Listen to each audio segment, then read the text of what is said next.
I'm coming to you tonight with a bit of breaking news, and it's going to be a little bit weird this time because Tesla has actually announced and released two brand new models, and these are available to order right now. So make sure that you stick around to the end because there's a lot to unpack with this one. It's very strange, and there's a lot of things to look at to point out what exactly is Tesla doing, why are they doing this, and how are they doing this? Of course, at this point, you already know this is the place to be when news breaks, so make sure you subscribe to the channel so you are notified as soon as there's breaking news. So what exactly happened? Well, at the time I'm filming this, about 20 minutes ago, Tesla actually released two brand new models on their website. The Model S and the Model X have always been these premium vehicles from Tesla, and that's great. However, once you're in a high interest rate environment, it's very hard to sell luxury items like luxury cars. Prices have gone up significantly with these new models. Now, of course, you get more with that money. However, interest rates are substantially higher than what they were back in 2021. So here's the problem that Tesla faces. They have been having a hard time selling Model S and Model X all this year. And it's really no surprise. They're not the only ones. The automotive industry as a whole has been struggling this year. And this goes hand in hand with a high interest rate economy. So Tesla is not immune from this, and their most premium options, their most expensive options are starting to stack up. So Tesla has tried to combat this throughout the year. They did a major price decrease at the beginning of the year. They've also done some other price decreases throughout the year, and they've done some special offers, even including up to 6 years of free supercharging for those who have existing older cars that are willing to trade in and give up their unlimited supercharging. So Tesla has gotten very creative with the Model S and X specifically on how to get these units moved. But it seems like in this last quarter, we're hitting another roadblock. So Tesla's coming up with a new option for you to get you to take delivery of an S or an X. So check this out. Tesla just released a standard range Model S, a standard range Model X. Let's go over to the Model S first because I want to show you something here. So what we can see here is, of course, we still have the regular Model S at 88,490. Comes with 405 miles of range, top speed 149 and 3.1 seconds 0 to 60. Now we have a Model S standard range, and this is $10,000 less at 78,490. But you go down to 320 miles of range, the same top speed, but the 0 to 60 decreases to 3.7, so 0.6 of a second slower. Plaid remains the same as always. But let's go look at the Model X now because there's some interesting changes there as well. Over on the Model X, of course, we have that same Model X at 98,490 as we've had for some time now. 348 miles of range, 149 miles an hour top speed, which we'll come back to this later, and 3.8 seconds 0 to 60. The standard range, again, $10,000 less, $88,490 at 269 miles of range, 149 mile an hour top speed, and 4.4 seconds 0 to 60. So these new options would suggest on paper anyways, off the cuff, that it's probably a smaller battery pack and probably different motors, but that's not exactly what's happening here. And I think that there's more to the story. Let me show you what I mean. So looking at these cars, all the way down at the bottom, you can find out all the specs of each of the trims. So the Model S Plaid, as an example, has all of its specs written out here, including horsepower, quarter mile in the case of the Plaid, so on and so forth. But what I want to look at here is this. So we have the Model S, the one we've had for all this time, Model S all-wheel drive, at 149 mile an hour, 670 horsepower. The curb weight is what I want to zero in on. 4,560 pounds. Now, when we look at the standard range, 4,560 pounds. Well, that's awfully interesting. So the fact that this is the same weight suggests that, well, the car is built exactly the same way. In addition, down here's another very big important clue. Supercharging max at 250 kilowatts. Well, that's the same as before. Traditionally, when we have different chemistry and different batteries, we can sometimes see a different max charge rate. Over on the Model 3 as an example, we have the long range all-wheel drive at 250 kilowatt max charge rate, 11.5 max onboard charger. But when we change this over to the rear wheel drive, which has an LFP battery pack, it reduces your max charge rate to 170. You also have a smaller onboard charger at 32 amps.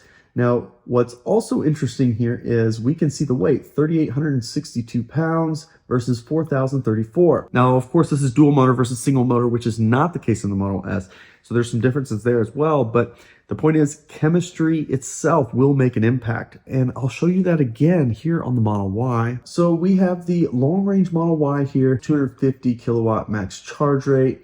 And if we change this over to the all-wheel drive, we drop to 230 kilowatt max charge rate. And this is not an LFP model. This is just that it has the new 4680 battery cells. It is a slightly different chemistry, but it is not LFP. So at minimum, we're going to have differences in the charge rate. So let's look over at the Model X because, again, it's the same story. Over here on the Model X, here's the regular Model X, I guess the long range all-wheel drive if you want. And it sits at 670 horsepower, just like the Model S. But there's some discrepancies here. This says 155 miles an hour, and on the order page, it says 149. And you'll see again when we go to the standard range why that's interesting. But we have a curb weight of 5,148 pounds. And again, supercharging 250 kilowatts. Over on the standard range, 5,148 pounds for the weight. Again, same. And we have 250 kilowatt charge rate. So those are the same, but what's interesting here, up to 155 mile an hour. It's interesting that it says up to and not 155 mile an hour. It's the only one that says that, so it's very interesting. Drop to 496 horsepower. Now looking at these side by side really quick, it paints another picture. Over on the Model S, we're talking about a drop of 85 miles of rated range or 21%. Over on the Model X, we're talking about 79 miles of range loss or 23%. The problem with the Model X is it's already starting at a much lower number than the Model S, but 348, that's a good number. When you lose 79 miles and you're sitting at 269, now you're talking about the lowest range Model Y that's made today.